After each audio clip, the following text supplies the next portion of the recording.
Alright, so hi everybody, welcome back to the podcast, The Way of the Other Dragon. Today we'll have an interesting topic, according to me, not the only person that matters. But first off, let's introduce and reintroduce our members. We have Tapa, Hello, everyone. we have Robert, Hey, guys. we have Amy back again, Hi everyone, missed you last week. and today we have a new member. Say hello to Jeff. Hey, what's up, Hi guys? Jeff. Hey Jeff, everybody say hi to Jeff. Hi Hi, Jeff. Jeff. Welcome. What is up? Thank you for having me. Thank you for being Alright. here. So, how about we take a couple minutes to, introduce ourselves and, maybe give a little background on our experience in the martial arts world? We can start with, how about Tapa? My background is mainly Chinese martial arts. To say it in an umbrella term, I used to do Kung Fu, but to be more specific, I did Wushu, Sanda, Tai Chi, and a little bit of Wing Chun. Mostly Sanda because it was fight ready, so it was mostly Sanda. But I have also done some Shaolin animal forms and all that.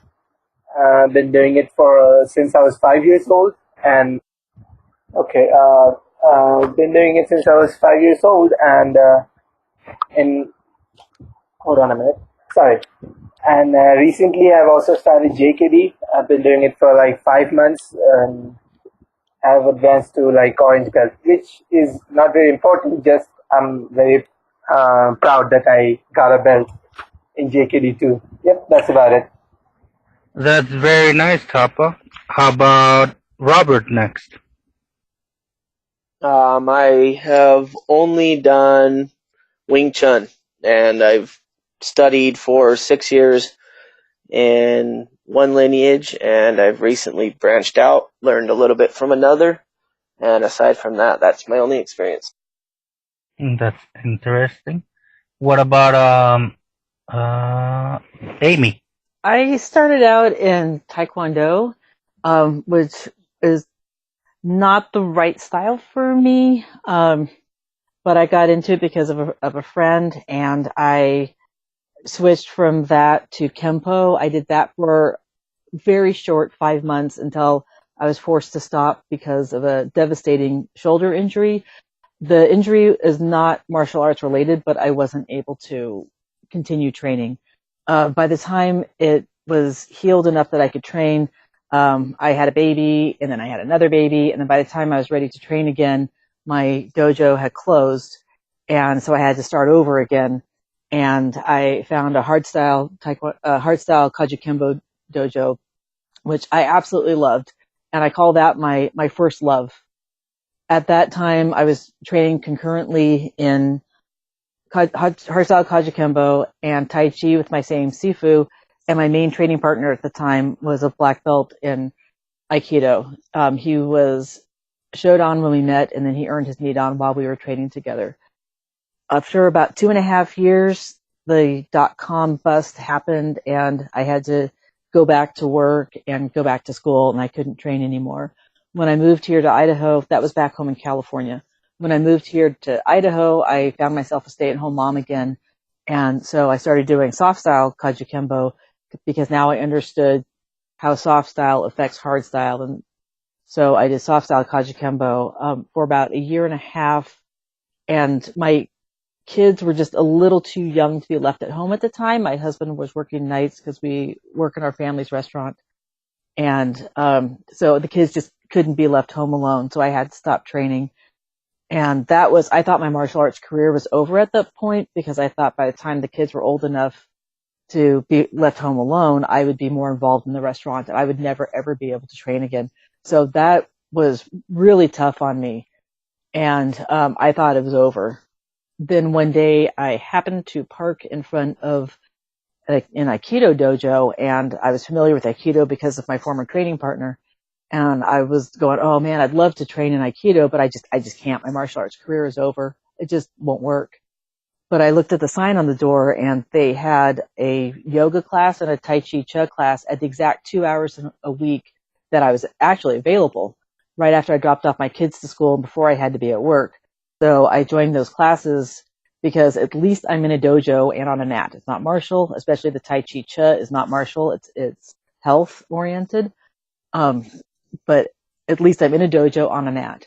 Then my teacher had to leave town for a couple of weeks to take care of her sister who had surgery. And so my sensei, who's now my sensei, came in to teach the class from a ki point of view.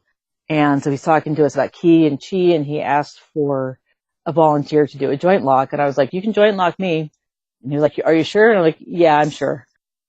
So he did Ikkyo, which is a standard arm bar, and he felt me get ahead of the movement a little bit because I felt what he was starting to do. And he goes, oh, you've done this before. And I said, maybe once or twice. And then he put me in Ikkyo, and he said, no, you've done this a lot. And I said, okay, I have. And then he put me in Sankyo, and he felt me. He couldn't see the other side of my body, but he could feel me make a fist. And he goes, you want to punch me in the face? And I said, yes, I do. I really want to punch you in the face. And so then he put me in Kodagaesh, which is just the standard wrist lock. So he's standing there holding my hands in a wrist lock, looking me in the eye in a very appropriate martial arts way. And he said, I need you to be my student. And I said, I need you to be my teacher. And so I went home. I told my family this. My kids said they were old enough now. They would be good so I could go train. So I started doing Aikido. And then about a year after that, my Aikido sensei and a couple other guys in the class said they knew this guy, Eric Sensei, who was this weapons expert. And he would never use that word though. But he was a weapons teacher, and asked him if he would teach us Joe staff just out in a park. And he said yes, he would do it for free, just for fun because he enjoys teaching. So I was now doing Aikido and Joe staff, and we moved on to other weapons. And it took me about 3 lessons to figure out that Eric Sensei was really special, and he has a lot of really unique knowledge in his head that I want in my head. So I started bugging him and asking him more and more questions until finally I decided I wanted him to take me as a private student. But I've never asked anybody to take me as a private student before. I didn't know how that worked. So I'm sitting at my computer trying to type an email to him. How do I ask him to take me as a private student when he sent me an email inviting me to be his student and to train with him and Joe Sensei in Okinawan Kempo and Kobudo. So now I'm taking basically 3 different martial arts styles, Aikido, the Okinawan Kobudo, which was the Joe staff that we were doing. Then we branched out into other weapons, and then the Okinawan Kempo. A few months after that, Eric Sensei and I were going to a tournament, and he introduced me to his friend Larry, who said he was starting a Tai Chi class, happened to be near my house. And I said, hey, that sounds good. I've done Tai Chi before. I'll take your class. So now I'm doing 4 different martial arts styles: Aikido, Okinawan Kempo, and Kobudo, and Tai Chi. About that time, I asked Eric Sensei to teach me ground fighting because he's a very good ground fighter. He's not a great ground fighter. He's not black belt level in his ground fighting, but he's a really good ground fighter. So I asked him to teach me ground fighting. Unfortunately, he couldn't teach me in a way that I could learn. His teacher is about 1.5 feet taller than I am. So the techniques you need for tall people and short people is just completely different. So we decided that I needed to go elsewhere for that particular skill set. And he and I still roll sometimes, but he just couldn't. We just agreed that he just wasn't the right teacher for me for that. So about that time, my chef at my restaurant, who is a former pro MMA fighter, he was going around to all the local gyms and submitting everyone. And then he found a gym that he couldn't submit the coach and the top student. So he comes in, he goes, Amy, this place is legit. This gym is legit. You got to go to this place and check him out. So I went and I checked them out, and it was absolutely the right school for me. Eric Sensei even came over to check them out himself a couple times, to roll with them a couple times and make sure that it was the right place for me. So now I'm practicing 5 different martial arts styles, and that's how that all happened, and that's why all that happened. That is quite romantic. Especially Brian Nice. Sensei holding my hand and looking you in my eye while wrist locking me, and completely appropriate platonic martial art way. Now I was thinking about that guy that submitted everyone and then couldn't submit this one school, and then he recommended it to everyone. Yeah, my chef. Yeah, he's great. He's really great. And as I like to say, he can cook and saute. He can saute and fight at the same time, which he can. He's really great. Hey, what about Jeff? What's on your background, buddy? Oh, hey, so basically starting out, Shotokan freestyle karate, emphasis on the freestyle due to my dojo did a lot of tournaments, and pretty much we trained to rank up, but not only that, just to try to, to go compete. So that was really fun. Did that for the majority of my life. So second degree black belt, multiple grand champion, and then moved over to doing MMA, which was a huge shift as a teenager. It went pretty well. It was fun. I liked that a lot. And then also after that, I got into tricking because I was already athletic and I was already able to do, a lot of different flips and kicks. So finding out that tricking and MMA and all that stuff would help me with acting, like doing stunts, I totally took that and ran with it. But took a lot of jobs with training, like cardio kickboxing, boxing, moving over to coaching fighters, still coaching fighters, still training, basically like personal training lessons for cage fighters, for martial art enthusiasts, for people wanting to just know the basics of martial arts. But yeah, so a lot of my background is just competing and trying to help others compete as well. A lot of the traditional stuff I did before kind of fell to the wayside due to me having to continuously, update a curriculum to teach new, more and more people different things and different techniques. So like basically I train for function and technique, but like when it comes down to the traditional katas, the things like that, since I don't have anyone to watch me, it's hard for me to train and make sure I'm not messing up. But yeah, many years of just doing martial arts, practical combat, doing fights here and there, and yeah, things like that. Oh, that's cool. That's cool. Very nice. It's very cool. Anyone have any little tidbits they'd like to add? No, I think with that background, we can just jump right into our subject. Agreed. All right. Well, today's subject is basically martial arts 101. How would you recommend a beginner get started in martial arts itself? I think that people should do what I did not do, and they need to do their due diligence and make sure that they find a style that's right for them. I got started because I was taking a women's self-defense class, and the teacher, we really got along great, and I really liked him, and I really enjoyed the fighting, and I wanted to continue. And so I said I wanted to join his school, and he has lots of black belts and lots of different styles. Like, it was so long ago, I can't remember. But at that time, he was doing Taekwondo because he wanted to compete, and this particular school was kind of a tournament factory. They did a really good job training fighters for competition. And so I said I wanted to join his school, and he said, no, you don't want to join my school because that's not what you want to get out of the martial arts. Where your interest lies in self-defense and more esoteric things, you need to find a different school. And I didn't listen to him because I didn't know anything. And I said, no, I really like you and I like what you do, and so I'm going to join your school. So even though he had tried to talk me out of it, I did it anyway. And about a year and a half later, I realized, oh, he was right. This is not what I want out of the martial arts. It was a good school. It's not a McDojo. It's just they were so focused on tournaments and not self-defense and realistic fighting that's just not what they were about, but that's what I wanted. today, I think it's pretty easy for somebody to go on to social media. If you don't know anybody in your area, go on to social media, find a group, start asking questions, and start figuring out what it is you want before you even start looking for schools in your area.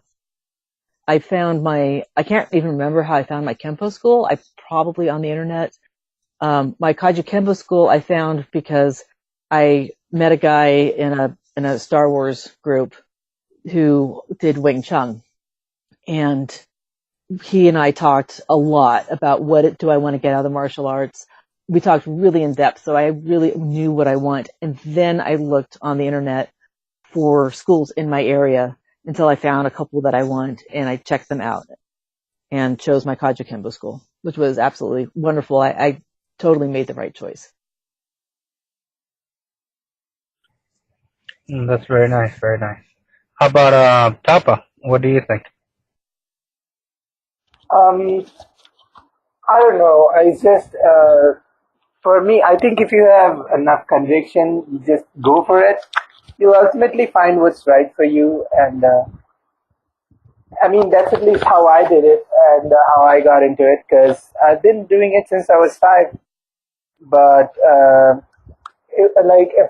I took a break for 3 years because of my boards, and then I would sit around doing nothing, and I still didn't join any martial arts class. I would sometimes look into it to see where I should join, but I was too lazy to actually go there and talk to them and get any information on how to join. So when I finally did it, I just realized that all I really had to do was just take the first step, and the rest of it is quite easy after. What about you, Robert? With your experience in Chinese martial arts? Yeah, I tend to agree with Amy and Tapa, actually. I agree with Amy that you definitely need to find what resonates with you. And I also agree with Tapa that if you just kind of dive in, you'll eventually find what you're looking for, hopefully. With me, growing up, I had no experience or interest in martial arts whatsoever, surprisingly. My sister ended up convincing me that she needed to learn how to defend herself because there was some news story where some women got captured and kept in some guy's basement for like 10 years or something, and she was scared, and she says, "Come on, Rob," because we're really close. She says, "Let's go and learn how to defend ourselves." And I was like, not interested in competing or anything like that. And she really kept persisting, and I said, okay, let me do some research. And I had a friend who had told me that Wing Chun was very direct and more about self-defense than competing and stuff like that. So I did a little bit of research, and I told her, I said, okay, if I'm going to do anything, it's going to be Wing Chun, because I'm not interested in competing. I'm not interested in doing forms in some sort of display type of thing. I want to learn how to actually defend ourselves, and not to say that Wing Chun's the best for doing that, but seeing as I had no experience, I didn't really know what kind of martial art would be best, but I didn't want one that went towards tournaments or anything like that. Direct fighting style. So we searched for a local Wing Chun school, found one. I was very skeptical, showed up to the school basically with a bad attitude, and met who's now my Sifu, and instantly I resonated with him and liked it. He said, "Okay, show up to class next week." I went to class and fell in love with it instantly. And really, I have no interest in competing, fighting, in a ring, anything like that. And so, yeah, I guess for someone who's interested, you've got to find what you're looking for. If you're looking to compete, stuff like that, definitely look for the art that does that. That's very good, very good. What about Jeff? Do you have any advice or tips for a beginner looking to start their martial arts journey? I would say immediately just do it. Call yourself a martial artist and go out there and do it. Most of the martial artists I've met off the streets that, one example, a good friend of mine named Stick. His name is Stick because he goes around Kansas City spinning his staff. That's all he does. He trains and just for hours, you'll see him with his staff just walking around. I met him when I was driving down the street. I saw him spinning the staff and I was like, that is amazing form. I pulled over in a busy street, ran over to him, out of breath, asked him if he wanted to be my friend, gave him my card, and we've been friends ever since. So I believe, whatever motive you have to be a martial artist, just go be one. Finding your particular style that fits your basically your size, your shape, your mentality, that comes later. Just go be that thing before you take too long and wait for it. Because, this guy, like I said, Stick, he's an amazing martial artist. His staff fighting skills, the ability to just spin the staff around is crazy. He beats most black belts I know currently training in karate or, other martial arts around the city. But yeah, I would say just go train out of, wanting to be a martial artist. I have met people that also train out of necessity due to actually getting beaten up. But if you're a young adult, just go into it. Just So can be I a martial artist. can I follow up on that, or maybe ask a question? I know a guy. He's a guest at my restaurant, and he's been talking to me for at least a year and a half, if not 2 years, about wanting to train, about wanting to come train with Eric Sensei and me. He has a stick. He has a bow staff, and he's been sort of trying to teach himself how to fight with it. And I'm like, yeah, that's cool. You really need to come train with us and get some actual instruction. And he said, Eric Sensei teaches for free. All you got to do is show up. And but he hasn't come. And it's been like a year and a half. And I've given him my phone number quite a few times and said, hey, because he comes in on Friday night and we do the weapons usually in the park Saturday mornings. So he'll come in on a Friday night to get a beer and like, hey, here's my phone number. Text me tomorrow morning to make sure we're on. Because if the weather is bad or if somebody isn't feeling well, then we won't do it. So here's my phone number. Text me tomorrow morning at 10 o'clock and I'll tell you whether or not we're on. He's never texted me. And every time I see him, he's like, Amy, I really want to come train with you guys. Great. Awesome. Come train with us. This is where we'll be and when. And it's been a year and a half and he just hasn't. And I don't know what else I can do. Do you guys have any advice of how to get him to finally show up? I would add a little something. Yeah, perhaps, please. since he's a guy, you should be a little bit more aggressive towards it. For example, like where I'm from, in this scenario, what we would do is tell him, hey, I understand you do the staff and the martial arts, but you're not officially trained. You're not at a school. You're not nothing. So from this second on, you're going to shut up about it until you actually go to a place, and then you have the right to talk about it again. Okay, that might actually work on him. The way he is with his ego and stuff. Go ahead, please. I think that kind of person romanticizes about martial arts, which is cool. I mean, martial arts is freaking awesome. Why wouldn't you? But if he's not motivated, it's not really your job to motivate him because that's really hard to do. Like that's weight on your shoulders you don't need. Just be open to him. Like it's really corny, but have your arms open for, whoever wants to train with you or whoever wants to come in. But yeah, that person seems like he's not gonna come do it. Or he's not ready. That's the thing. Like Jeff just said, whenever he says, oh yeah, Amy, I'm so excited to come, whatever, say, okay, well, whenever you're ready, let me know. And that's it. There's no point in indulging it. That's kind of what I said at first, and I may have accidentally discouraged him too much because when he first came and was talking to me about this, he was like this really wild personality. And I'm like, I am not unleashing you on my sensei. You're not ready to meet my sensei. Oh man. I mean, he was talking about he would, I'm going to take my staff and I'm going to charge your sensei and I'm going to do this stuff. Like, no, you're not. No, you're not. Oh, You're going to end up on the ground really fast and you don't know how to fall yet. So you need to bring it down a little bit, calm down, focus, get ready to train for real and not just charge my sensei with your staff.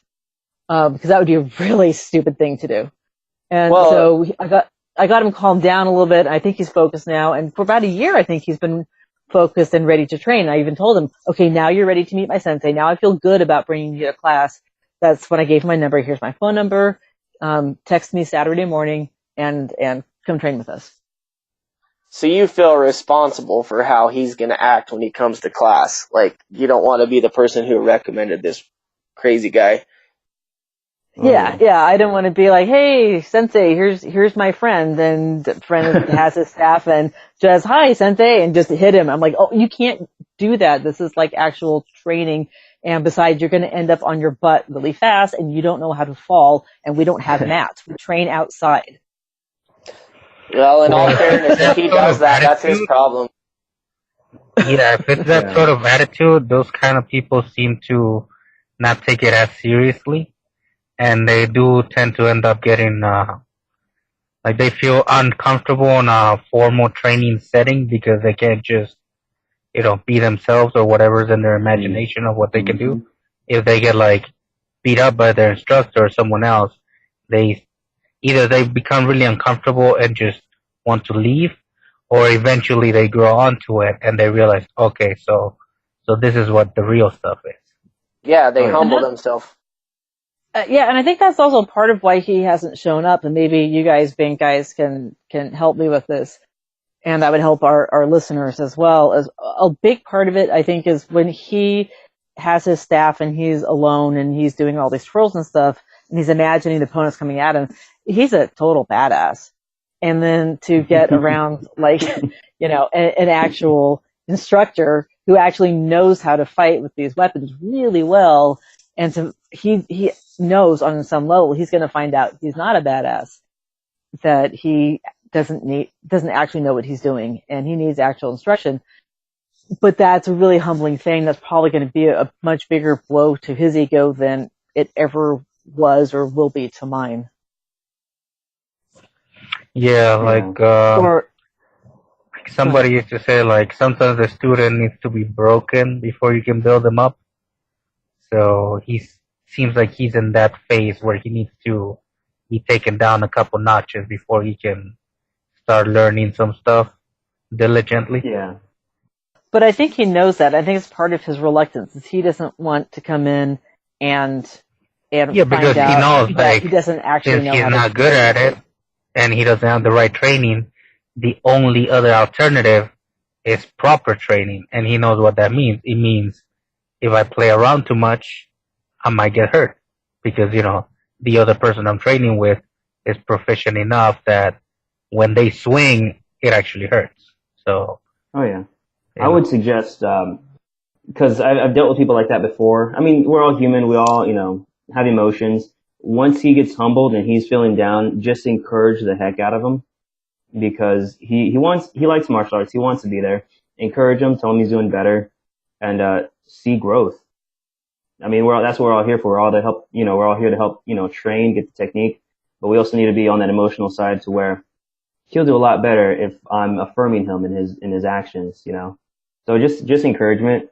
I think that'll help out with people, just romanticizing about martial arts. I have a recommendation. Oh, go ahead, please. I recommend that maybe you somehow line up a meeting between him and your sensei to where they can have a first private interaction, because maybe he's concerned about if you were there, he's concerned about what you'll think of how that first meeting goes. I don't know, just a thought. No, that might be a good thought. Yeah. Especially because he and I do know each other on a different level. Yeah, he might be really anxious about, like, okay, this first time where I go to her school, I'm going to get put in my place or look like an idiot, or he's just has some fear about it. But if you say, hey, let me line you up with my sensei, you guys get together, meet, and if it's something you're interested in, then come and train with all of us. I'll suggest that. I mean, they could both come to my bar in my restaurant, and that would be pretty awesome, and just talk and see if it's something that would actually work. Okay, I'll try that. Thank you. I know with my seafood, that's kind of what he does. When I contacted him originally, he said, "Hey, let's come out, let's meet. I'll tell you about what we do. We'll interact a little bit, and if it's your thing, then we'll sign you up for the boot camp, and you can come and try it out because we have a boot camp." But like before I wanted to sign up for the boot camp, I wanted to know what was going on. What kind of guy was this? What kind of school was it? What kind of thing can I expect from this place that I'm going to go and train? That was really important to me. And the second I met him personally outside of the class or not going to officially train, it made me comfortable, and I signed up right then and there. Cool. Okay, I'll suggest that. Thank you. Yeah, exactly what Robert said. It was, when I started doing JKD, since I've never been exposed to any kind of JKD, I was concerned. I even posted in the forum asking for how do I know if it's a legit school and all, and I was really worried that I'm going to end up in a McDojo without knowing. And so I asked a lot of people with experience for help. And I had called a number of people, I found on Google who claimed to be teaching JKD and all, and I called them and they'd be like, okay, come to the class and watch. If you like it, you can join. But when the place I'm currently learning at, when I called my Shifu there, and the first thing he told me is, are you trying to learn JKD for some reason? I told him that I just want to learn martial arts and be able to fight. Then he told me, then it doesn't matter if I teach you JKD or not. It only matters if whether you can learn what I teach you and whether you can use it to fight. That was the first pointer that this guy might be legit. Next thing he told me, which was different from the other guys, was, you cannot come to my class and see what's happening. If you come to my class, you have to do it. And you can, if you come to my class and then you do practice here, and if you don't like it, you can leave. You don't even have to pay for the class, but you have to practice. You cannot just watch and know whether it's real or not. So that was how I started. We have the same thing at our school. We call it an audit, where someone can come in, they can't just watch, they participate for one class for free. If they don't like it, they can go away. If they do like it, then they sign up for what my Sifu and our organization calls a boot camp, and it's a 3-month long boot camp that's 12 weeks where you go once a week, and by the end of the boot camp, there's multiple tests along the way, and at the end you do a final test, and if you don't pass the test, he'll let you retake it, whatever, but you have to finish the boot camp before you even become an official student. Nice. Yeah, cool. Except that in my class, it's not just one free class. Take as many, he would say that you have got a whole week. We do classes 7 days a week, so you come every day and you practice, and if you still don't like it after that, then you can leave.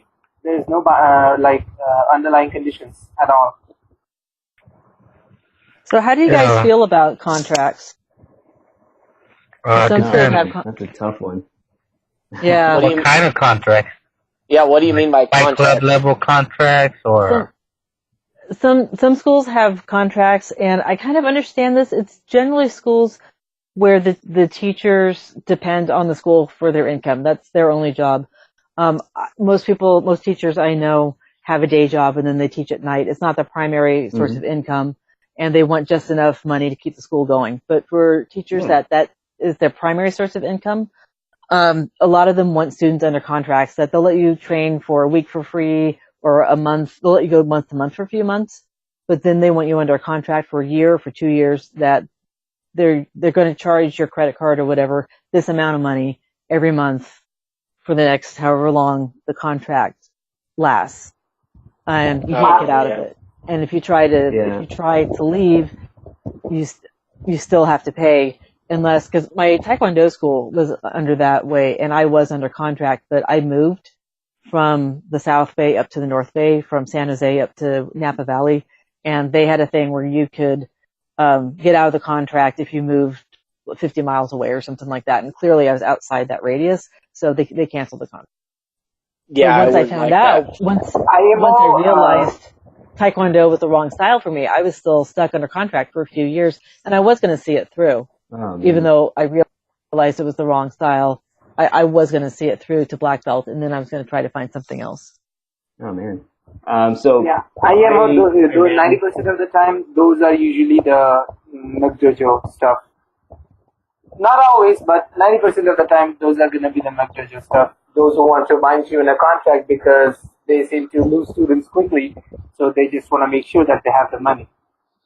Right. Yeah. So, like, from my point of view, I ran and taught. Basically, I ran my own school for about 2 years, and contracts. Man, that income was so necessary that, you know, contracts felt like it was the right thing to do. But I mean, the type of classes I ran was basically for underprivileged kids in the, you know, in inner cities that don't have, you know, parents home all the time or getting in trouble a lot. I'm trying to correct that, but I also cannot charge them too much because their family already doesn't have a lot. So contracts to me, even if you are legit, it's hard to do, but it looks like, you know, it looks like it would be the best thing to do to make sure you can feed your family. You can keep, you know, paying for the lease on the building that you're training in, pay for the insurance, pay for gear, pay for, you know, all the things that you need to run that facility. Contracts, it does sound like a good idea, but it also scares people away. And retention is the biggest thing with martial arts studios. If you're legit, it's hard to keep people in, and if you're not legit, it's way harder to keep people in. So yeah, martial arts is a hard business to run. Well, and I think it's situational too, in that, you know, are you doing it as a business, or are you doing it as a side thing, or are you doing it purely as Amy's senseis are, to just pass on their knowledge? If it were a business, yeah, I mean, from a business perspective, you have overhead. You have a gym, you have all the equipment, all that stuff, and if the money's not there, it doesn't function. My Sifu, our class is in his garage. He works full time. Literally, when we show up, he's just pulling up from work, and it's at 6 o'clock, and, you know, we pay him. It's $75 a month, and we have usually 5 to 10 students there, but actively there's like 30, 40 students in the school, but he doesn't do it for money. He more charges money because there is other stuff that's associated with it. But aside from that, yeah, I think it's situational, and if you're doing it for a business, a contract honestly makes sense, but it would scare me away. I wouldn't be willing to get in a contract. And when I go to a gym to lift weights and stuff, I don't want to get in a contract either. It's just problematic. You don't know what's going to come up. I think for that, the school should implement some sort of tier system. If they really, really need the contract, then, for example, I went to a school in karate in California. They had this system where, like, you could take certain classes for a certain amount of money. So, like, for somebody that knew 100% what they were in there for. Or you could just pay them monthly, which was another certain amount of money, but it was a little bit cheaper than just taking the specific classes. Or you could pay every 6 months or every year, and then you would get a bigger discount. To me personally, none of the prices were prohibitive, but since I hadn't tried the place, I hadn't been there, they didn't exactly have great accolades. I wasn't really comfortable with doing like 6 months or 1 year contract, but paying for the monthly, even knowing that it's like 30-40% more expensive, was perfectly fine for me. So maybe some schools that need the yearly contract could also be like, okay, well, we're gonna charge you an extra couple dollars if you only do it monthly, enough so that it doesn't feel like too much of a ripoff, but also enough so that getting 6 months or a year seems like some sort of savings, so the student is motivated to keep going. Like, okay, if I get the whole year, I can keep coming and I get my money's worth a lot quicker than if I just pay monthly. But also, if I pay monthly, I don't have the pressure that if like something happens in my life, like I get sick or I have family problems, that I can't go to Or like class, that I'll be just missing out. or like me, my life blows up every few years and I have to stop training. Some of the schools that I've only been under contract with 2 schools, maybe 3. And they did have a thing where you could put your contract on hold. So if you had an injury or if you had to travel for work or whatever, then you could put the contract on hold and you don't have to pay for those months that you can't go, but you couldn't cancel it. You would still have to, after your 3 months or whatever, you had to come back. Yeah, So that's like for me, I know that one day I'm gonna get an injury that's gonna knock me out for like a month easily. So if I take a full year contract, that's, money lost or whatever. But I also, like, when I go to a school and I talk to the instructor and they tell me, oh, monthly is like this, but if you get the year, it's cheaper, you should get the year. Come on, look at the discount, blah, blah, blah. I feel kind of uneasy about it because it's like, well, shouldn't you be worried about what I want to do, not what's more convenient for you? Sure, it'll be a little bit cheaper Yeah. for me, but aren't we worried about, punching people in the face instead of, throwing a couple extra dollars? I mean, the money is no big issue if you really, really want to do the thing. Like we all have hobbies and hobbies cost money. Hmm.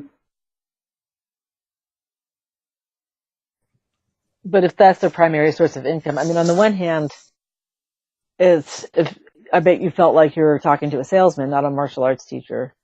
And Yes, but sometimes.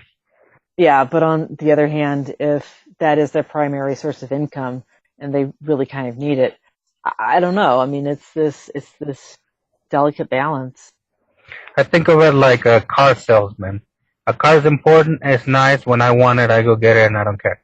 But when the car salesman starts spewing off about this fancy stuff and blah, blah, blah, and I know that it's not true or that I don't care about it, then I get suspicious because it's like, look, I'm coming here for a luxury, so I expect you to treat it as such, take it seriously, take the training seriously, take me as a student seriously, and make sure I take you seriously.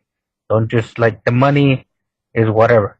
But if you're only worried about money because, oh, I need to pay the bills, well, that's your problem because you could have been a chef or you could have been a school teacher, but you chose to pick a career that's basically a luxury. Teaching martial arts is like selling diamonds. It's not something anybody really needs. It's more like some people like it, but nobody needs I think it. everybody needs it, but that's me. So should we advise people to trust their guts when talking if they're interested in a dojo that does have contracts and is offering or wants to put them under contract? Just trust your gut as to, is this person selling me something, or is this person Because legit if it was for meat me, potato dollars? everybody would take martial arts. Everybody would have martial arts, and it'd be like as common as drinking water. But when it comes to like the business side of martial arts, that part to me is like jewelry. Like it's something that you get because you want it, not because you need it. Right. You should still defend yourself, protect yourself, be able to do that at all times. But going to a clean school, putting on a gi or whatever, demanding an instructor teach you stuff, it's like, okay, well maybe you're asking too much. If you really need to defend yourself, join the army, I don't know, get a gun, go to a homeowners association. Like there's 1,000 things that you can do instead of just paying money to go to a fancy gym. So we've talked about finding a school, what our schools have been like, and the contracts and stuff. What do you guys think about talking about like what it is being new students or us as people who have been doing martial arts for a while? How is it to work with new students, and what type of things have you observed with different types of new students joining your school? That's Can a I good tell a point, story? Robert. I'd like to ask Jeff about that. What does he think about being a new student and also receiving new students? Oh man, being a new student, I do really well in class. Like when it comes to even like schoolwork, I pay attention. I'm quiet. I listen. I do whatever the teacher says. So as a student, I do that as well. So it's really easy for me just to listen and whatever my instructor tells me, I take it, I digest it, and I keep it. But when it comes down to finding students and getting students, kids are the most fun and easy students to have because their potential is amazing. Adults have egos and they have, they're very different because their personalities and, what they believe in and whatnot. Those are the challenge. I have one of my current students right now.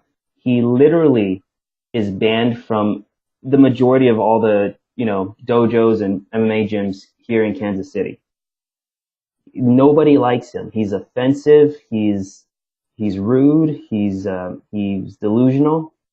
But I also believe he may have a disability when it comes to socializing. So for me, I take him as my project student. He's the guy that I warned everyone about. Or hey, what's his name's coming in right now? Don't get mad. He's really stupid.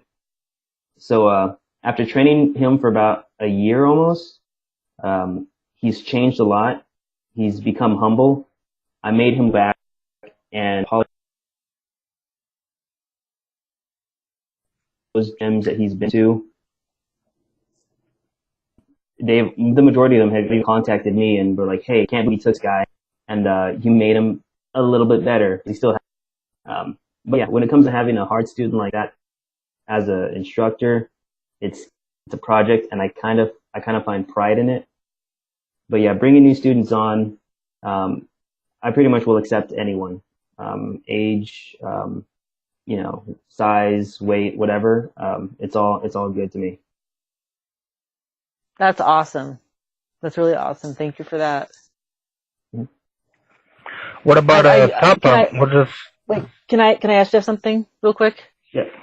So by difficult, you don't mean dangerous, right? Because I've had some people have dangerous students that they do have to ban, but this guy is just kind of socially awkward, so you feel comfortable with him. That's what I'm hearing you say. Oh, he's blatantly offensive. He'll misgender people. He'll call you names. While you're doing techniques, he'll do certain things. I don't go easy on him. Like, don't get me wrong. I yell at him. I throw him around. I humble him. I don't kill the guy, but I humble him. So he respects that now. But yeah, that kind of difficulty of having patience, of not getting angry.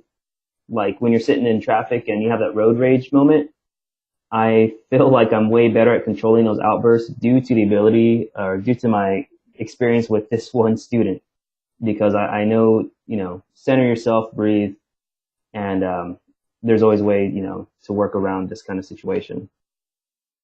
But there's a difference between that and a student being dangerous. Oh right? Yeah, I've had dangerous students before, but I feel like they were more dangerous to themselves and other people around them because of their destructive personality. Like some of the teens that I've picked up to train, I was dropping off one of my students at his house, and I saw these teenage kids in the corner, just mad dogging everyone that drove by. So I rolled down the window and I'm like, "Hey." They looked over at me, trying to square up, and I was like, "Y'all like to fight?" And they walked over to the car like, "Yeah, we'll fight." I was like, "Sweet." So I gave them my martial art card, and they looked at it and they smiled, and they showed up to my dojo not 2 weeks later. And these athletic guys are able to run up walls, do flips, throw 1,000 punches a day. Like, these kids are amazing. But, yeah, I felt like they actually were going down a path to where they were angry and they were doing, bad deeds, and they were probably going to end up hurting someone in a way that they can't recover from. But they're safe in the dojo. I mean, I've had this conversation recently with some teachers that I know about a student who had become unsafe, and sometimes you do have to tell the student you're no longer allowed here because they don't know if they can protect the other students from them. Oh, And yeah, like a meathead. Like what? Like basically like a meathead, someone that comes in who tries to powerhouse everyone. Yeah. And, like a jerk. Yeah. I don't like those kind of guys. I usually, when I'm training people, I have, some of my instructors that are with me, their experience isn't in traditional martial arts. Their experience is more, practical combat. So even though, like, if I have that dangerous guy come in, I feel completely safe because if I don't engage this dangerous person, I know, my people around me will. But I'll try my best not to have, underage, training going on during that time that person comes in. But yeah, sometimes you just gotta keep those people at a distance. Thank you.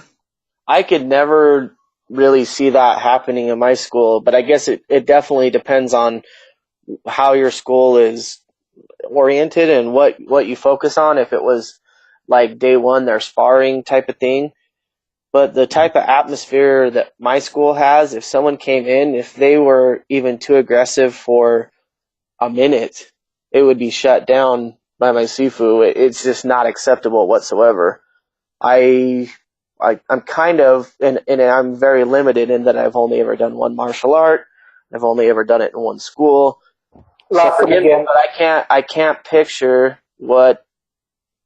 how this person would come in and be dangerous. Yeah, there's some crazy people out there. Have you, when I had my stuff advertising, I would get constant text messages from just dumb people saying, "Oh, I fight at 185. I do this, and this. I want someone who's 185 and who wants to go a couple of rounds with me 100%." It's like, dude, I'm teaching karate. What are you talking about? Like, those random challenges are just so dumb, but you never know. I think Kansas City is wild. It's weird. But yeah, I do not like that. Yeah, okay, I see what you're saying. All right, Tapa, so what's your experience with new students and you being a new student? I would not call myself a good student, like, at all. To be frank, I'd never teach myself. I'd never teach a student like myself. I'd be like, no, you can go to hell, I won't teach you. And I'm glad that my Shifu does. I'm super glad that he does, because I'm one of the, I'm one of the renegade kinds. I don't go by the rules. I always break them. Rather, I try to break them always. And it's like, I'll give you an example. One day I went to the class and I started throwing some high kicks. And my Shifu said that do your stretching first, warm up first. Don't do it like that. You're gonna injure yourself. And I was like, yeah, I can handle that. And that day I came back home and I'm like, damn it, I pulled my hamstring. And that's how I learn. I don't learn by the regular ways. That reminds me of somebody. And I mean, if you really want the definition of good student, just do what I wouldn't do. And experience with new students, I'm just being honest. I mean, I'm of course being comical on purpose, but I'm also being honest. And experience with new students which come in and I have to show them is that one thing that I really have to keep in mind is that I am way, way above where they are now, and then I have to go down to their level to make them understand. So that's one thing I gotta keep in mind, because usually when I'm training with my partners who are on the same level as me, if I'm doing something wrong, they just point it out, and I know what to do, how to do it. And if they're doing something wrong, I just tell them that you're doing it wrong, and they know what they're doing wrong, and they correct it automatically. But it's not the same with whenever a new student shows up. For example, whenever they're doing a juke kick or a side kick, I have to tell them, no, it's wrong. And they'd be like, well, what's wrong? Like, the side kick is wrong. Like, I get it, but what's wrong? Then I remember, oh, okay, I have to tell him what part is wrong. And like, move your hip, raise your leg, then spring outwards, don't push, and all that. So that and making an assessment of how good they are and what they're lacking, and then reporting it back to my shifu. It's a work, but yeah, I like doing that. I like helping out. And what I really enjoy the most in all of it is that after I've assessed them and they start, and then, I mean, after I've told them that this is how you do it and this is not how you do it, and some days later they'd be back saying that, hey, you told me that and it really worked out. It was good. I did this, I did that, and it's really amazing to see that. Okay, I told him and he learned from that. It's kind of a very eye-opening experience.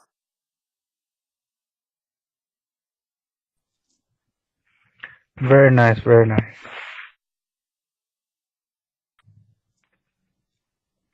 What about you, Robert?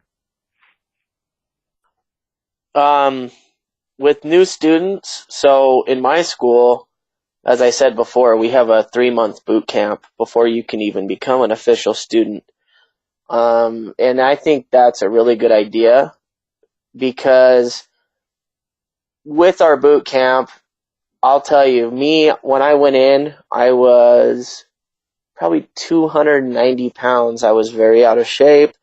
I went, and that first day of boot camp killed me. I'm talking, I was walking down the stairs backwards because I couldn't even go down the stairs. My thighs were so sore. And it was so hard, and I kept going, and I quickly, after a couple weeks, I started to get in shape.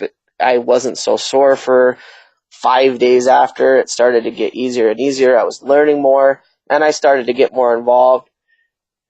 By the end, when I passed the test, I know it sounds weird, but that was one of the proudest moments of my life when I became, past the boot camp. I felt very accomplished, and I was so excited for the future to learn Wing Chun.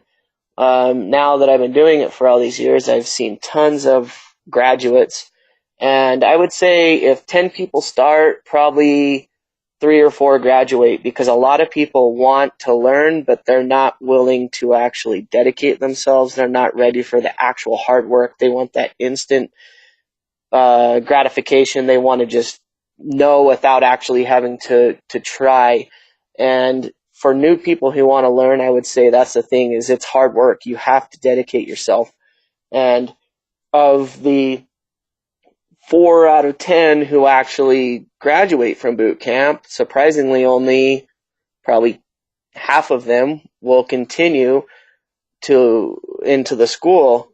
And I think that it's one of those things where when people do dedicate themselves, they're dedicated. If they're not, then it's not for them.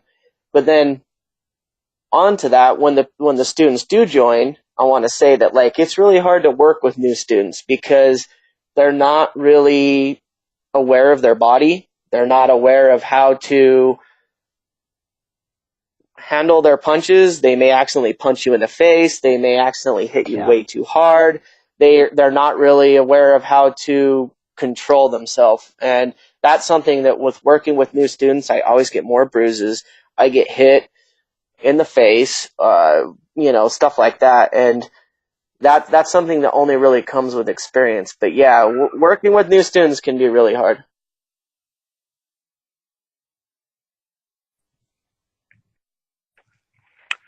That was very enlightening, Robert. Thank you for your output.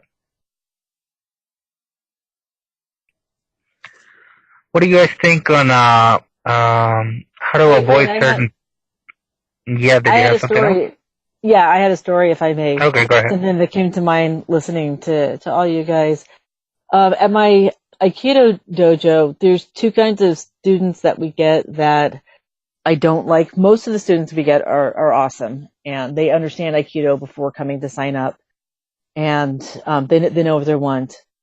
The two kinds of students that we don't get very often, but I just want to talk about, is we get the type of students that want the really super internal granola munching type of Aikido, and they don't understand that this is actually martial, we're actually fighting.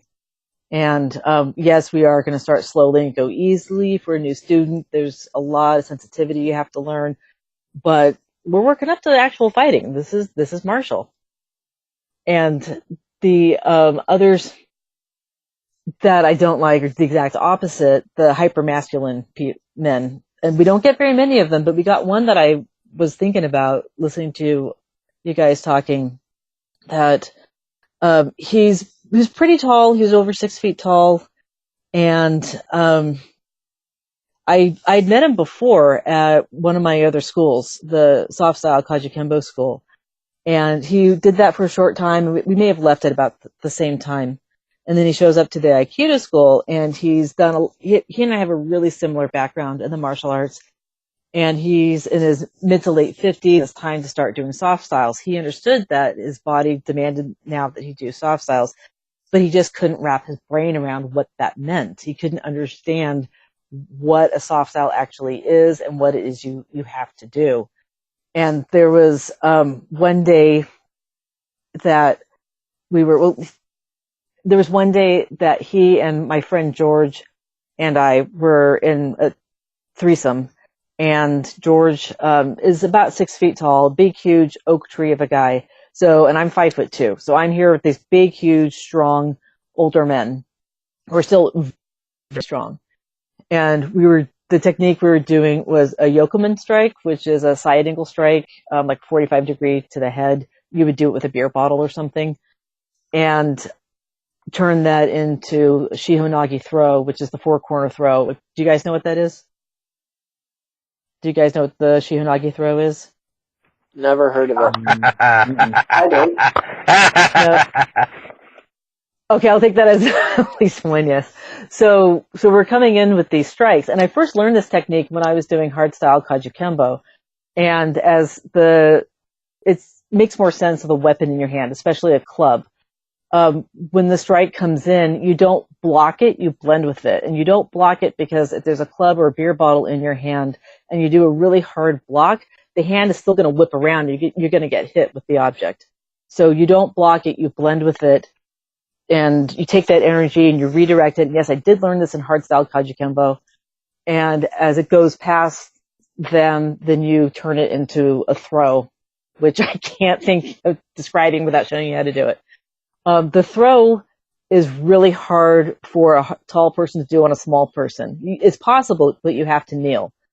So we're doing this technique that this hard stylist guy, who's a big, huge, strong guy, wants to block, and you can't block it because if there's a club in your hand, if in a perfect block, the hand's going to whip around, you're going to get hit with it. And then he has to turn it into a throw that he can't do on me very well because I'm a foot shorter than he is. And it actually makes the technique more difficult for him to do. He can do it only if he kneels and gets under my center of gravity. So we're doing this, and he's just not getting it. He's having difficulty, and he's not listening to me. And I'm telling him, don't block, blend. And this is why you don't block. And we used a foam club, and I showed him, this is why you don't block. You're going to get hit in the head.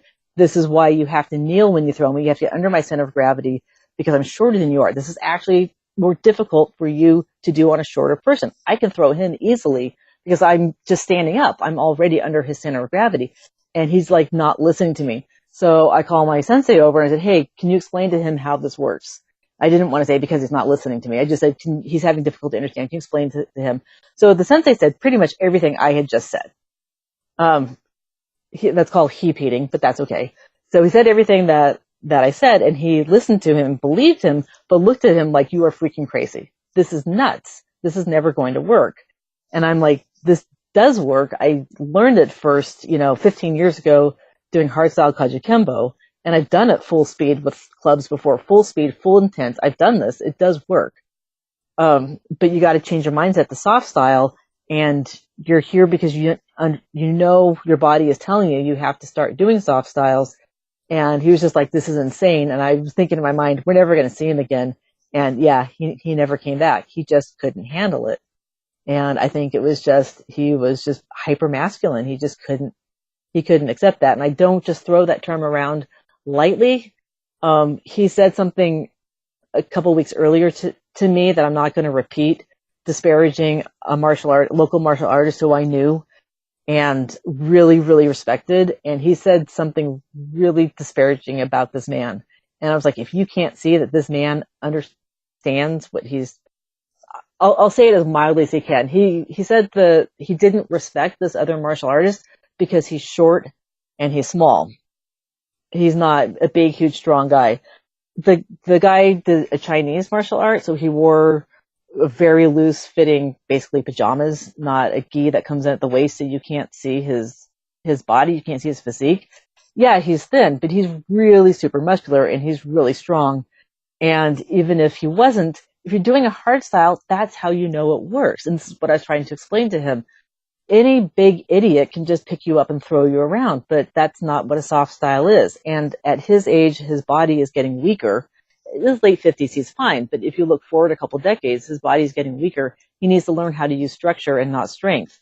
And that's what Aikido is all about. And that's why he knew he had to start doing soft styles, but he just couldn't get his brain to accept that was a fact that he had to do, that he had to respect smaller people who could actually throw him around using body structure rather than strength. And he just couldn't do it.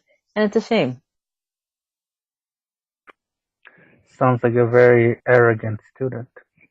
Yeah, he was. On the one hand, he was really super nice. He and his wife and I went out to lunch together for the month that he was there, and I really enjoyed their company. And he was a really nice guy, but he just couldn't wrap his brain around the fact that you can't.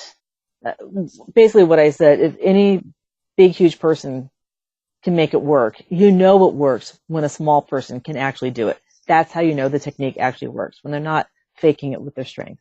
And he just could not accept that. And he also could not accept the fact that I could do the technique better than him because I was smaller than he was. Because my center of gravity is already lower than his. Taking him down was super easy for me. Him taking me down was very difficult. Did you guys try using maybe a stool or a chair? For what? Put me on it? So that you wouldn't be as short? No, because you have to learn how to fight short people. So you're telling me that in all martial arts you have to be able to fight short and tall people at the same time? Yeah, especially if you're doing this for self-defense. And I'll quote Rory Miller here when he told me to attack the biggest guy in the room. He said, quote, "Small people need drug money too. Go attack him." So I did. Mm-hmm. And I've had that is a good point. Yeah, and I've had, especially attacking big guys from behind when at the Violence Dynamics events, when we're training, I've attacked really big, strong guys from behind, and they turn around. They can't even see me for a couple of seconds because they're expecting somebody their own size, and I'm smaller than they are, and I'm shorter than they are. And they turn around and they can't even see me. I'm throwing punches at them from the waist down. They can't even, it takes them a second or two to even get eyes on me. They don't even know who's hitting me because they've never fought somebody that short before. My sister's 5 feet tall and she's terrifying.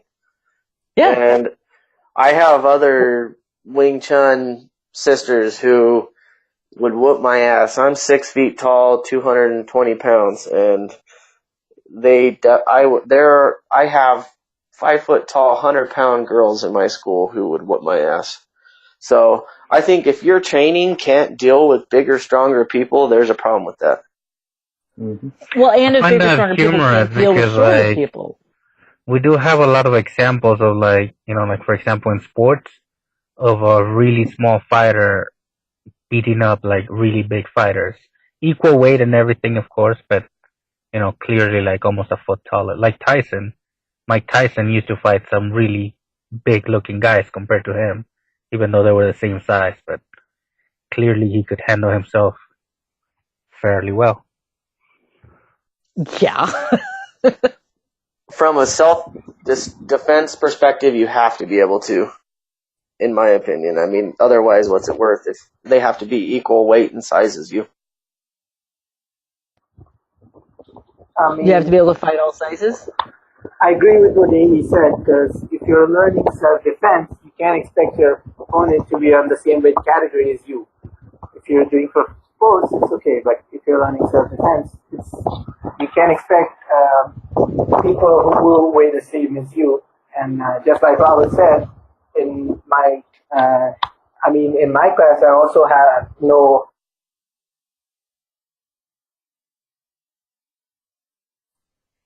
You're Are you cutting there? out. Tapa? Mike, Hello? check. Can you hear me? Yeah. Yeah, we can. Yeah. Okay, where did I cut out?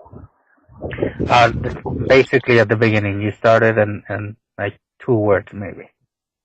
Oh, I was saying that I agree with Amy that it works when short people can do it on tall people or bigger people. Like, if you're learning self-defense, you can't expect to have your opponents to be on the same weight category as you. And like Robert said, I also know a few girls in my class who are like way shorter than me. They're like 5'1", 5'2", and they could beat me in a wrestling match just because they know how to lower their center of gravity, how to stabilize themselves and destabilize their opponent. I mean, I'm a lot bigger than them. I'm like 5'8" or 9. I forgot, but I'm much larger than them weight-wise, but like they could easily pick me up and throw me off their shoulder. Yeah, shoulder throw, because we're already under your center of gravity. No, he said they pick him up and put him in his shoulder and then just like Oh. have their way with him. Put me over their shoulder and make me land on my back. They could probably do that. Yeah, Yeah. and when I was doing hardstyle Kajikembo, and I was training with the biggest guys in the school, and they're all at least a foot taller than I am. And when they did a shoulder throw, I could just do a flip in midair and land on my feet, and I'm behind them. And they think that they're done. They think they smashed me on the ground. And I'm standing up behind them perfectly fine, and I literally kicked them in the butt. They turned around shocked, like, why aren't this whole interaction took a split second. And I kicked them in the butt, and so they learned that they had to like really smash me on the ground really hard to stop me from doing that, which was like, on the one hand, yay, I taught them something, but on the other hand, ouch.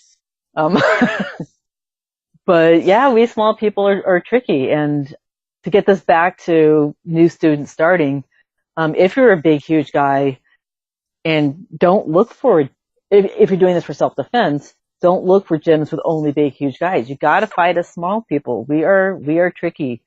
And we're like Jack Russell Terriers. We will find a way to get you, and we will.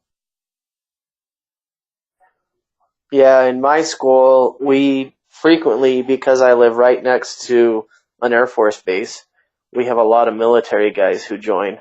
And a lot of times they come in and they, feel like they're the big, tough guys.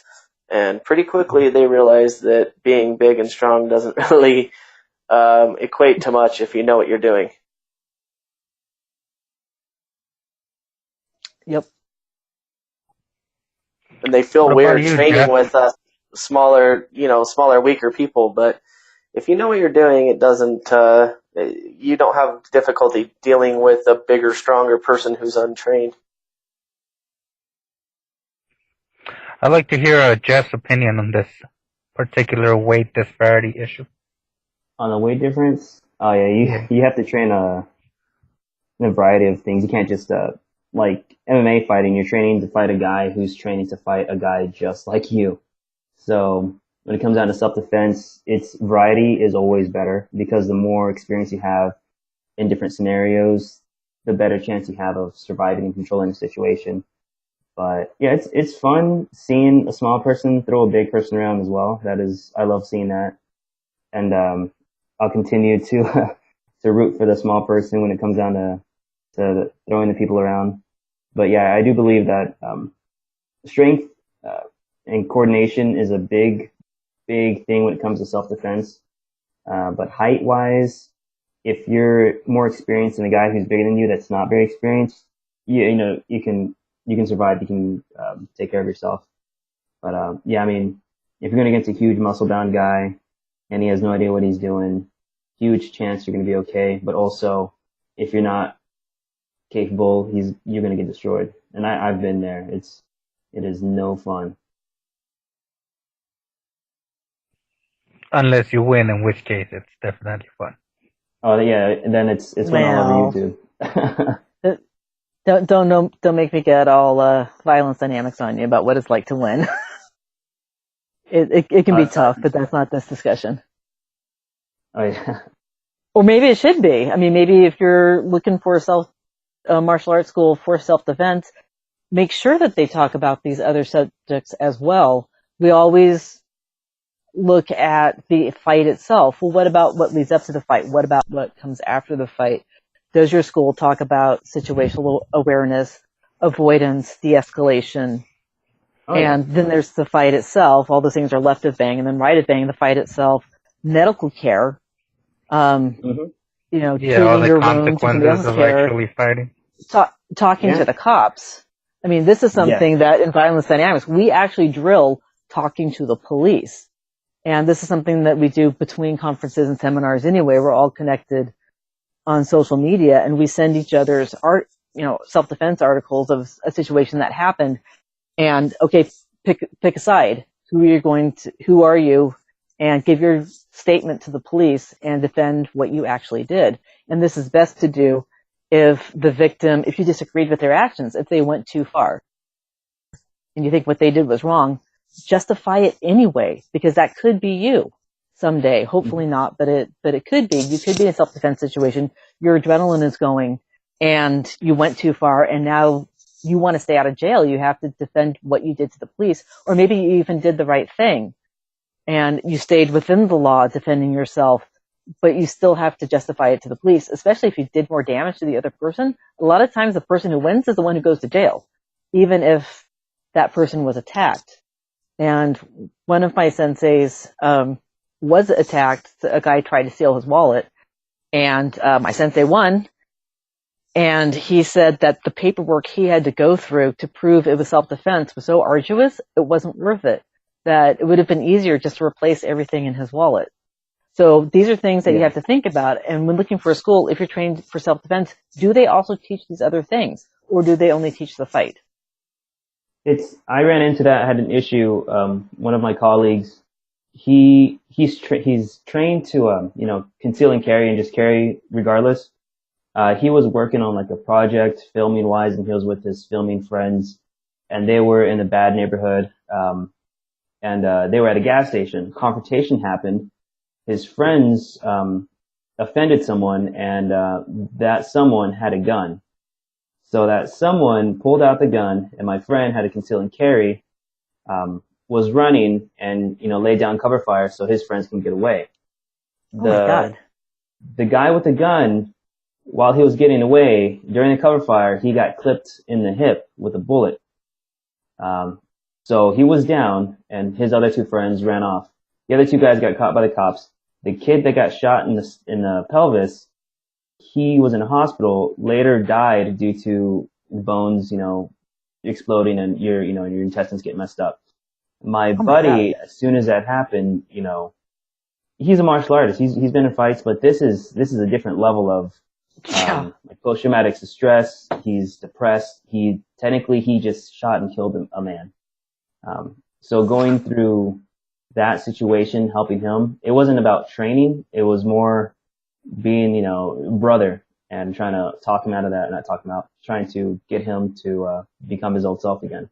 But that kind of stuff never goes away. Wow. And it should be at least talked about. Oh yeah. in schools. No, and If you're, I continue to bring it up to classes later about situations, and once things happen, you may have won, but you may have done damage to yourself as well that you don't know about, inside. But yeah, that definitely is was he in trouble a thing. legally at all? No, no, no. The only thing that happened was the police contacted him to let him know that that guy's gang that he's affiliated with is still out there and searching for my buddy.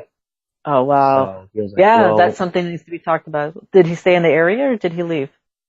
oh no, he's somewhere else now, which is good. Yeah. Yeah, and that's again something that needs to be talked about. I'm going to plug Rory Miller here, and he's actually talked about that in some of his books when talking about the aftermath of violence. Sometimes you have to leave if the gang members are still after you. You got to leave for a short period of time. And everybody has these fantasies about getting in a fight and winning. They don't really think about what that really means.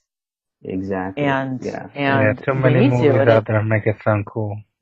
yeah, and it's not. And we got to talk about those things. In the school, if you're training for self-defense. Oh yeah, and that's a big thing because, like I said, the kids I'm training are in the bad neighborhoods, so they know their surroundings, they know their culture, they know if they mess with one of affiliated gang member that their whole family could be in trouble. So whatever it takes to avoid the fight in the first place, when it comes to that situation, that's a better route to go. If you're getting mugged, give them what you have, apologize, try to be nice, and get out of there. But it's different in every situation because I also have people I train in like the nice parts of Kansas City. So if they're at a bar and they pick a fight, they win the fight. I'm pretty sure that those people aren't affiliated with gangs and there won't be any big repercussions. And the fight will probably be like a beer bottle thrown or whatnot. It's just situational. But also a bar fight can turn into somebody getting really injured or even killed. I know somebody who was trying to break up a bar fight. There was two people fighting. He got between them, got punched in the head, and actually got killed.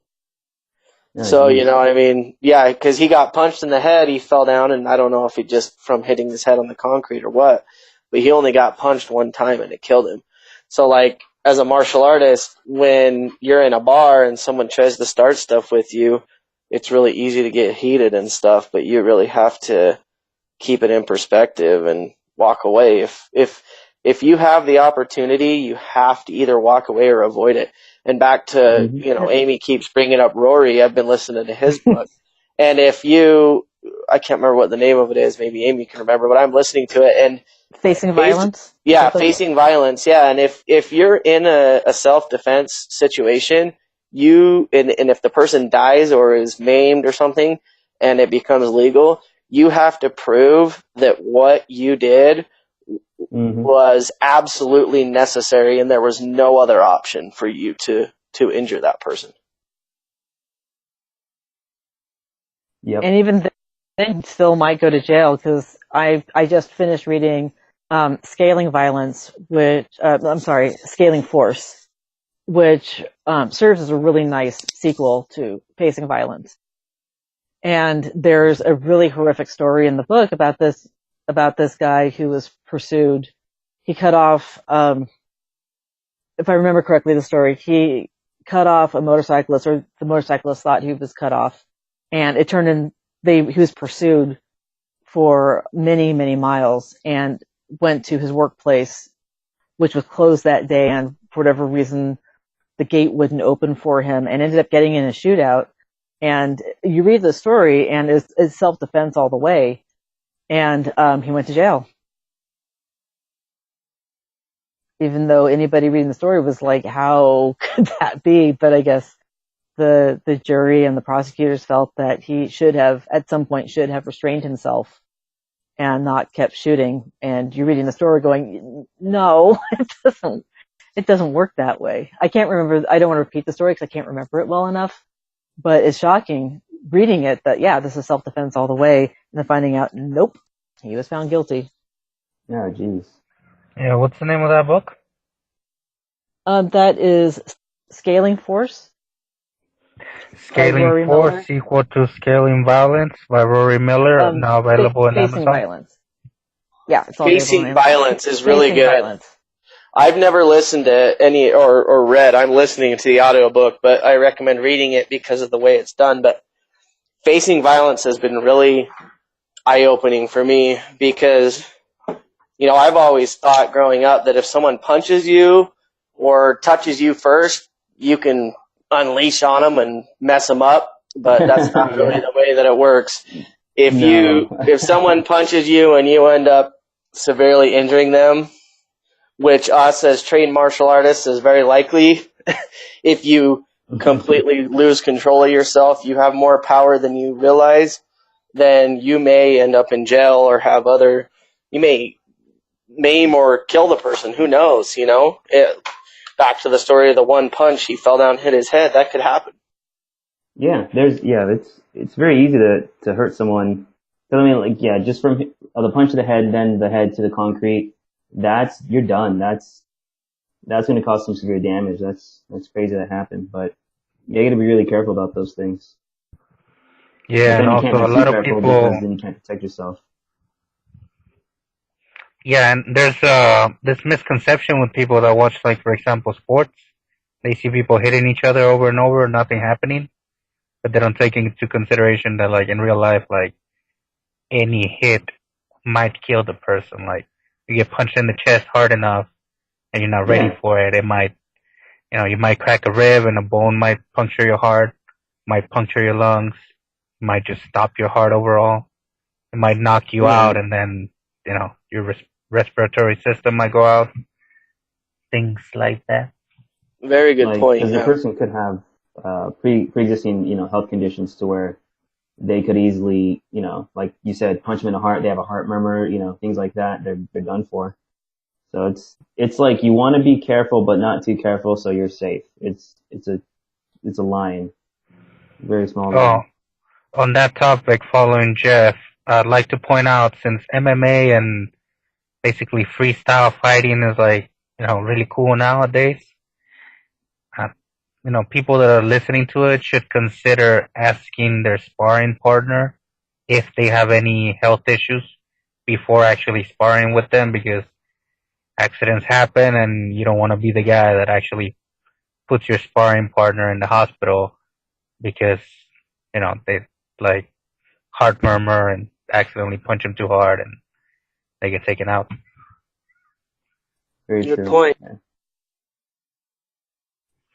Yeah, because as we were talking earlier, we were talking about, like, don't go too hard on your sparring partner, but also, like, consider that the person you're fighting with might not be actually capable of going all out. I don't know if I'm explaining that properly. Yeah, generally in most places I've been to, you kind of start slow and work up to it, and you feel out each other's bodies, and that sounded really bad. Feel out each other's injuries, and I don't know what places you're going to, but you need to. Right before I went to Violence Dynamics DC, I was training with Joe Sensei, and it was just the two of us at his house in his dining room, which is hardwood floors. And I said I wanted to go for it. At the Violence Dynamics seminars, we do one-stepping because you have all these martial artists wearing their dojo schools t-shirts, and there's egos going on. And so you one step and everybody has different styles and different needs. So you go slow. There's sometimes you can go a little bit hard, but I told him just, leading up to this conference, I want to just go for it. I want to just beat the crap out of each other, which generally means I get the worst of it, of course. I mean, he's a 42-year-old 8th degree black belt. He's been a serious martial artist since he was 4 years old. So I really don't have much of a chance against him. But I said, let's just go for it. And so we, pretty much him beating the crap out of me for about 20 minutes, but he did it safely without actually hurting me because he knows me so well by now, because he knows my injuries. He knows my knee. He can slam me down to the ground really hard without actually hurting me. He can hit me really hard without actually hurting me. And I actually did succeed twice. And he does have some injuries as well. And not that I really have any chance of hurting him, but there was still, I do not know how his body moves. He's a little hard to take down on one side. But anyway, we could just like beat the crap out of each other really hard without actually hurting each other. And for me, that's actually my favorite place to be with another human being, to be able to just really go extremely hard like that without actually really hurting each other, and to do it safely. But you got to work up to that. You can't do that on day one. You're going to really hurt each other. You have to understand how each other's bodies moves. You have to understand how your own body moves. At this point, the only person in the world that I feel comfortable sparring is Eric Sensei, because my knee is really bad. And he's teaching me how to fight and how to spar while protecting my knee. And he can protect me as well as we spar, but until I'm comfortable that I can protect my own knee by stepping a certain way and doing certain things, I honestly don't feel comfortable sparring with anybody else, not even Joe Sensei. But that kind of self-defense thrashing, yeah, I'm totally comfortable doing with him, and that was a lot of fun. I really love doing that. But it takes time to work your way up to that, both with your own body and with somebody else's body, in my opinion.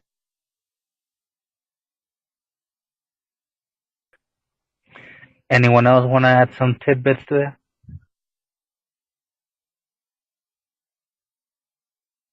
Nope, that was really thorough.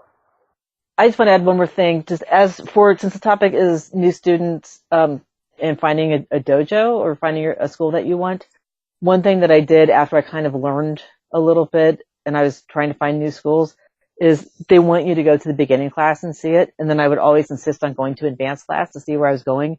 And a lot of teachers were like, oh, no, we don't want you to watch an advanced class because you'll get scared. It's really rough. I mean, especially the Kajukembo, that's pretty rough. And they would try to discourage me, probably because I am a small woman. They don't want me to think, they don't want to scare me. And I'm like, I want to see what I'm working up to. I want to see where I'm going and to see if this is right for me. So I insist on watching advanced class, and they'd be like, okay. But I wanted to see it really hard and really rough. And if I was happy with what I saw, then that's the school that I joined. So I do recommend that new students do that. They go to the beginning class, but then insist on watching an advanced class. And maybe it is intimidating, but you can do it. You're not going to be able to do that on day 1 or 2, but in 5 to 6 years, that'll be you. It's hard to believe, but it will be.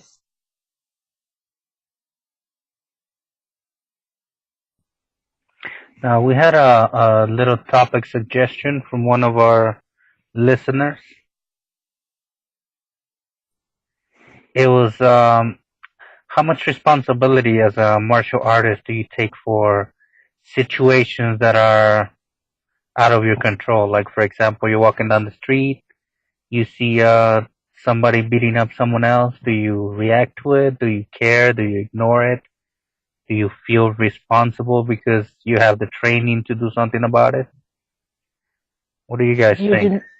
You do not have a legal duty to act, and you have to understand that if you choose to go in, it is very likely that even though you're a good Samaritan and you think that you're doing the right thing, it is very likely you're going to jail because you're not a police officer. You do not have a duty to act. It is your choice to get violent. Yeah, but what about morally? That's a different issue. What about the honor code? That's a different issue. And if you choose to intervene because you feel morally obligated to, you can't stand by and watch somebody get beat up, that's fine. Just understand that legally you might be in trouble. And you have to just be prepared to deal with that. Yeah, see, like my wife, she's from Brooklyn, and she thinks I'm ridiculous because I try and get involved in stuff like that. She's like, why do you care? If someone's getting beat down, that happens. That's what's going on between them. You don't need to get involved. In New York and Brooklyn and stuff, everybody just minds their own business. But for me, I can't just sit there. Like, one time we were in our studio apartment. Here's a perfect example. And we're in there and we hear screaming. And I go and look outside, and there's this guy that literally just got kicked down the stairs, and he's getting beat.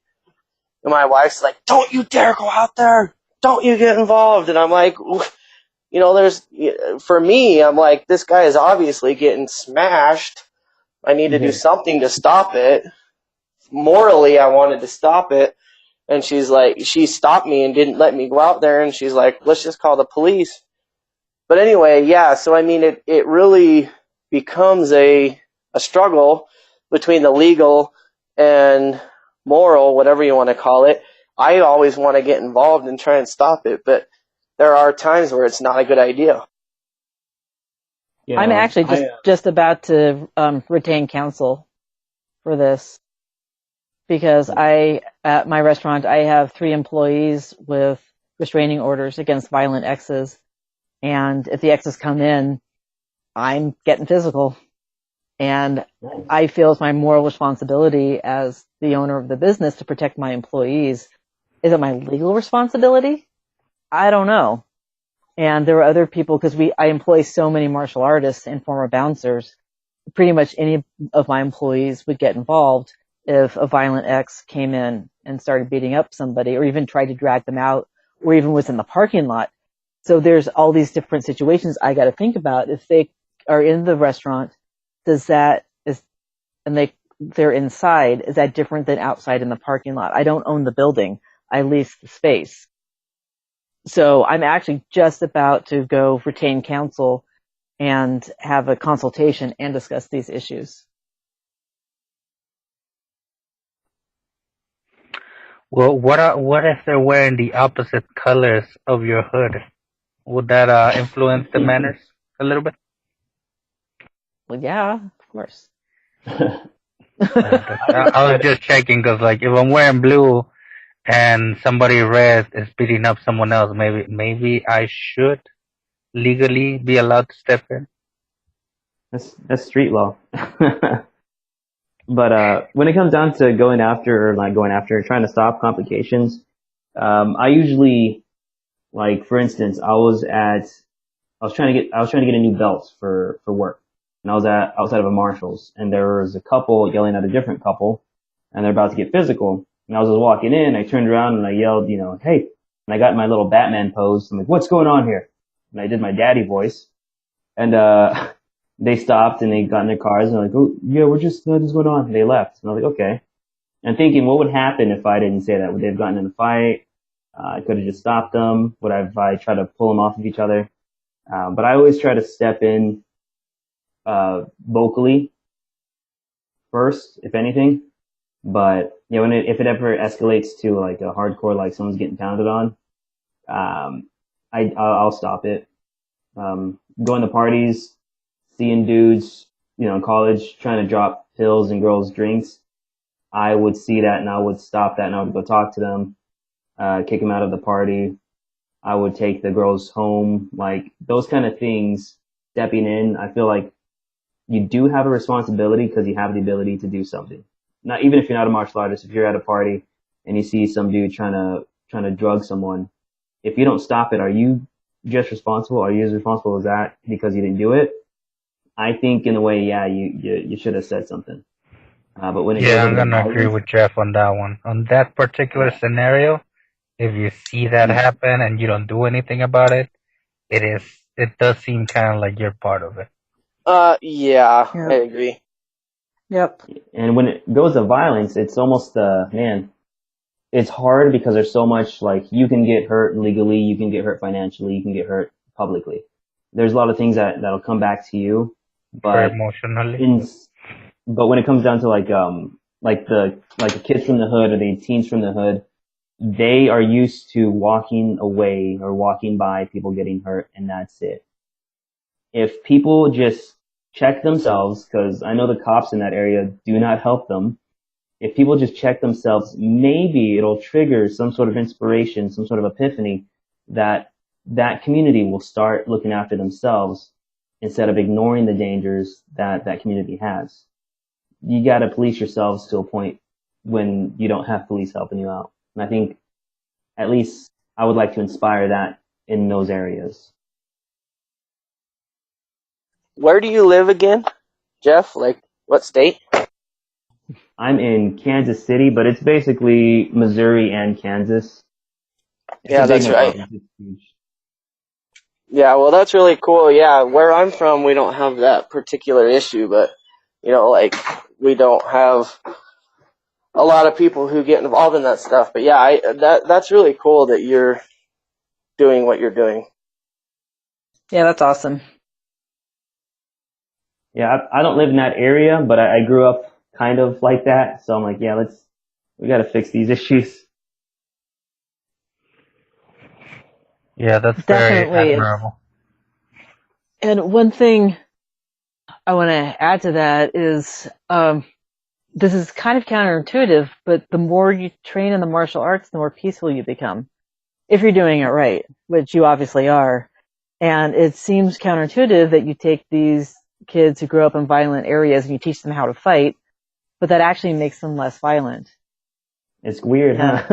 Yeah, it is really weird. I think that is something that it is good for new students to understand that the more you learn to destroy the human body, the less you actually want to do it. And the more confidence you get, the less you feel you have to do it and have to prove yourself. I know that's happened to me. I mean, I wasn't ever particularly violent, but I think the idea of if anyone messes with me, I'll smash them comes a lot from a lack of confidence, honestly. And when you become more confident in being able to handle yourself and stuff like that, you realize that you really should only need to if you have to. Exactly. I think one of the biggest examples we can see is like sports athletes. We always hear like kids that watch athletes, UFC, boxing, whatever, always talking about beating people up and all that stuff. But then you see the actual champions and they're like super nice guys. They talk a little bit of trash sometimes, but overall they're not interested in fighting outside of getting paid for it. Yeah, exactly. Yeah. All right, guys. Well, I think I need to head out. My son's begging me to take him to the local amusement park, so I gotta dip out. And I got to get going All to right. work soon. Well, since we're all gonna dip out soon anyway, so how about we just cut it off here, and then we say some obscene things, so Tim has to edit them out and do more work. Well, this was a really fun conversation. I enjoyed it. So thank you all. It was. Thank you, guys. All right, guys, we'll catch each other some other time eventually. Cool. Awesome. Thanks for having me. You guys are Thank you for awesome. being. Join again, thank you Jeff. for being Yeah, here. it was really nice. Yeah, you were awesome. I really enjoyed it. Please come back with us. Will do. All right, bye. Bye, guys. Bye. Want to do